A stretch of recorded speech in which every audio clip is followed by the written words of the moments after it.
بسم اللہ الرحمن الرحیم۔ السلام علیکم۔ اورنگزیب عالمگیر رحمۃ اللہ علیہ ایک رات آرام فرما رہے تھے کہ کسی فریادی نے شاہی محل کی زنجیر کو ہلایا۔ یہ زنجیر اس مقصد کے لیے لٹکائی گئی تھی تاکہ جو فریادی شہنشاہ کے حضور آنا چاہے وہ زنجیر ہلا دے اور شہنشاہ کو پتہ چل جائے۔ چنانچہ جب زنجیر ہلی تو اورنگزیب عالمگیر فوراً قلعے کے دروازے پر تشریف لے آئے اور حکم دیا کہ فریادی کو حاضر کیا جائے۔ تھوڑی دیر کے بعد ایک ضعیفہ کو حاضر کیا گیا۔ ضعیفہ نے آداب شاہی بجا لانے کے بعد عرض کیا، حضور میں رام گڑھ جو آگرہ سے 15 میل پر ہے سے آ رہی ہوں۔ میری ایک جوان بیٹی ہے جس کی منگنی میری خوشی سے ایک رشتہ دار سے ہو چکی ہے۔ گاؤں کے ایک زمیندار کا بیٹا میری بیٹی سے شادی کرنا چاہتا ہے۔ میں نے انکار کر دیا، لیکن اب اس نے ارادہ کر لیا ہے کہ وہ زبردستی میری بیٹی کو اپنی ہوس کا شکار بنا لے گا۔ میں بیوہ اور غریب ہوں اور وہ ذمہ دار ہے، میں کسی طرح اس کا مقابلہ نہیں کر سکتی۔ اورنگزیب عالمگیر نے فرمایا، گھبراؤ نہیں، اس کا انتظام کر دیا جائے گا۔ ضعیفہ نے کہا کہ مجھے آج خبر ملی ہے کہ آج رات وہ اپنے دوستوں کی مدد سے میری بیٹی کو زبردستی گھر سے نکال کر لے جائے گا اور مجھے یقین ہے کہ ایسا ہو بھی جائے گا۔ میں یہ سنتے ہی ادھر بھاگی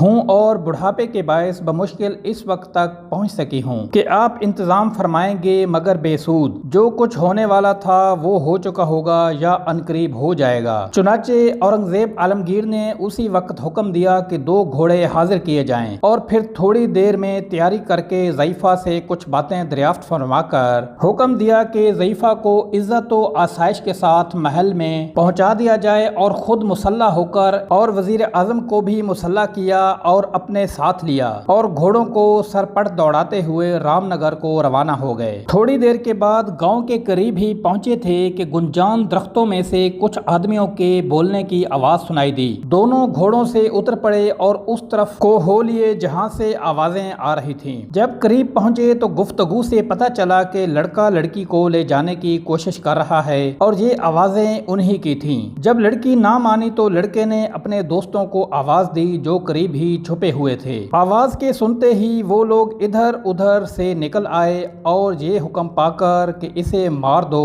اس لڑکی پر حملہ کر دیا۔ چنانچہ اب اس بات کا بھی اندیشہ تھا کہ وہ لوگ اس بیچاری لڑکی کو مار ڈالیں گے، تو شہنشاہ اورنگزیب اپنی تلوار سونت کر وہاں جا پہنچے اور بادل کی طرح گرج کر فرمایا، خبردار! اور پھر بادشاہ اور وزیر دونوں نے ان بدماشوں پر حملہ کر دیا۔ زمیندار کے گروہ نے شہنشاہ کو اس لڑکی کا ہونے والا منگیتر سمجھا اور دل کھول کر مقابلہ کیا۔ ان گواروں کی لاٹھیوں کی بچھاڑ نے شہنشاہ اور وزیر کو زخمی کر دیا، لیکن اصفہانی تلواروں کی کاٹ نے آخر کئی ایک کو موت کے گھاٹ اتار دیا اور کتنوں ہی کے پاؤں بھی کٹ گئے اور باقی ماندہ بھاگ گئے۔ زخموں سے چور شہنشاہ نے اس لڑکی کو دیکھا جو اس منظر کو دیکھ کر بے ہوش ہو چکی تھی، اسے گھوڑے کی پیٹھ پر ڈالا اور پیچھے خود بیٹھ کر واپس روانہ ہوئے۔ وزیر بھی زخموں سے نڈھال ہو چکا تھا، بادشاہ اسے بھی سنبھالے ہوئے جا رہے تھے۔ شہنشاہ آگرہ کے قلعہ میں داخل ہوئے اور لڑکی کو اس کی ماں کے سپرد کر دیا اور اس وقت کے طبیبوں کو